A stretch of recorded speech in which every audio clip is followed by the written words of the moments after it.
இந்த கதை பேரே ஓட்டம். ஒரு அம்மா டெல்லியில ஒரு அபார்ட்மெண்ட் வீட்டில் இருக்கிறாங்க. அவங்க பையன் ஒரு நாள் அவன் எல்கேஜி யூகேஜியா படிக்கிறான். காம்பவுண்டுக்கு வெளியே அபார்ட்மெண்ட்டுக்கு வெளியே எப்பயும் ஸ்கூல் பஸ் நிற்கும்.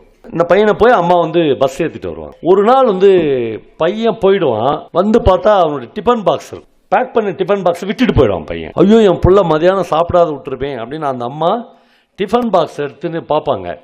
கரெக்டா பஸ் இன்னும் புறப்படுறதுக்கு 5 நிமிஷம் இருக்கும். நடந்து அவ்வளவு தூரத்தை அவங்க கிராஸ் பண்ண 8 நிமிஷம் ஆகும்.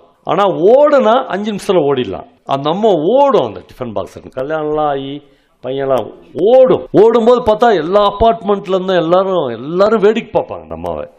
எவன் ஒன்னா பார்த்துக்க நாயே, எனக்கு என் பையன் தான்டா முக்கியம், என் பையன் பட்னியா இருக்கக்கூடாதுன்னு அந்த அம்மா ஓடி போய் டிஃபன் பாக்ஸை அந்த பஸ்ஸில் கொடுக்கும். அந்த பையன், அம்மா thanks mummy, I love you mummy அப்படிலாம் சொல்லுவோம்.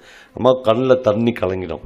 அப்படி திரும்பி வரும்போது இந்த வேடிக்கை பார்த்தாங்களா அவங்களெல்லாம் பார்த்துக்கினே வரும். பாருங்க, எனக்கு ஒன்றுமே இல்லை.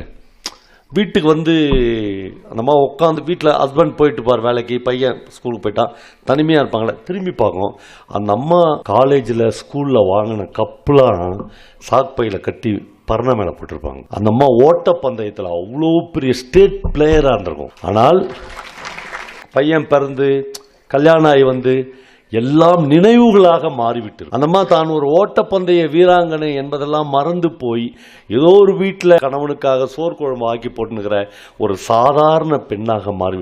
நண்பர்களே, அந்த கதையினுடைய ஒரு உச்சம் இருக்கிறது. அடுத்த நாள் அந்த அம்மா சமைக்கும் போது கடவுள்கிட்ட வேண்டிக்கும், கடவுளே இன்னைக்கு என் பையன் கேரியரை மறந்து விட்டு போயிடணும். அப்படி விட்டுட்டு போயிட்டா நான் கேரியரை தூக்கின்னு டெய்லி ஓடுவேன்.